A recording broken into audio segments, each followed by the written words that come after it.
Jadi orang-orang yang membangun rumah tangganya, ya, kehidupan dalam langkah pernikahannya sampai dia berjalan dalam ketakwaan kepada Allah, sebetulnya nggak sulit tentang dunia. Gitu. Jadi mohon maaf nih kalau dengan kalimat ini barangkali kurang menyenangkan, gitu kan? Kalau ada persoalan yang tidak pernah tuntas, padahal mungkin secara materi tercukupi, gitu kan? Masya Allah, kedudukan tinggi, tapi nggak tuntas nih. Boleh jadi yang dibutuhkan tuh bukan harta, bukan tingginya kedudukan Anda, yang dibutuhkan ketakwaan Anda kepada Allah. Itu saja. Ya, menyadari bahwa pernikahan ini adalah bagian dari amanat Allah Subhanahu wa taala. Rumah tangga ini amanah, setiap amanat dipertanggungjawabkan di hadapan Allah Subhanahu wa taala. Dan kalau mengerti berumah tangga itu adalah ibadah, maka kita akan jaga cara kita beribadah kepada Allah. Anda kan kalau sholat Anda jaga rukun dan syaratnya kan. Nah, rumah tangga itu ada rukun dan syaratnya. Kan waktu mau nikah kan ada rukunnya, ada akad itu kan, syaratnya juga ada kan. Hah? Bukan cuma mahar kan, ada 2 saksi itu kan. Kemudian juga ijab kabul dan sebagainya. Itu kan terpenuhi. Nah, itu pembukanya. Ya kan? Dalam perjalanannya pun itu harus dijaga. Karena kalau memahami pernikahan itu sebagai ibadah kepada Allah, maka dijaga cara kita ibadah. Jaga, jangan sampai ya terkena sesuatu yang kotor atau melanggar ketentuan ibadah. Nah, ini kalau dipertahankan, maka apa yang terjadi? Allah anugerahkan segala kemuliaan untuk mengabadikan kehidupan keluarga ini sampai dengan kehidupan di akhirat. Ya. Kalau kita baca Quran surah ke-52 misalnya At-Tur ayat 21.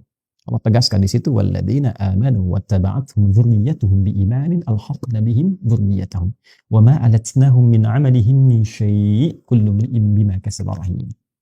Dan para orang tua yang beriman itu menjaga iman. Jadi berkeluarga itu dengan imannya. Ya bukan cuma dengan hartanya. Kalau dengan harta ya banyak bisa begitu. Dengan berkeluarga itu dengan imannya. Lalu iman diimplementasikan dalam bentuk amal saleh. Amal saleh suami kepada istri dalam bersikap. Wa'ashiruhunna bil ma'ruf, surah keempat ayat 19. Demikian sebaliknya dengan anak-anak dan sebaliknya. Maka apa yang terjadi? Kalau orang tua mampu begitu, diwarisi oleh anak demikian, diniatkan karena imannya, maka mereka akan dipertemukan kembali di satu tempat di surga. Alhaqna bihim dzurriyyatahum, satu keluarga besar. Wa ma alatnahum min 'amalihim min syai', dan semua kegiatan berkeluarga itu dinilai langsung oleh Allah untuk mewujudkan pertemuan itu. Karena dilakukan dengan iman, maka jadi ibadah. Kullu imri'in bima kasaba rahin, tapi itu pilihan. Kalau Anda merasa itu hanya untuk melakukan kegiatan duniawi saja, hubungan seksual saja, ya mencari materi saja, itu pilihan Anda. Silahkan saja, itu pilihan Anda. Tapi pada saatnya, sadari kata Allah, Anda akan pulang. Anda akan meninggal. Makanya patut bertanya, setelah meninggalkan dunia ini, ketemu lagi nggak? Ya kan? Satu masuk ke alam kubur, ya, itu saja kan sudah nggak ada aksesnya. Ya kan? Untuk bertemu kembali. Paling dizarahi, balik lagi, dan sebagainya. Nanti di akhirat ketemu lagi nggak? Itu poinnya.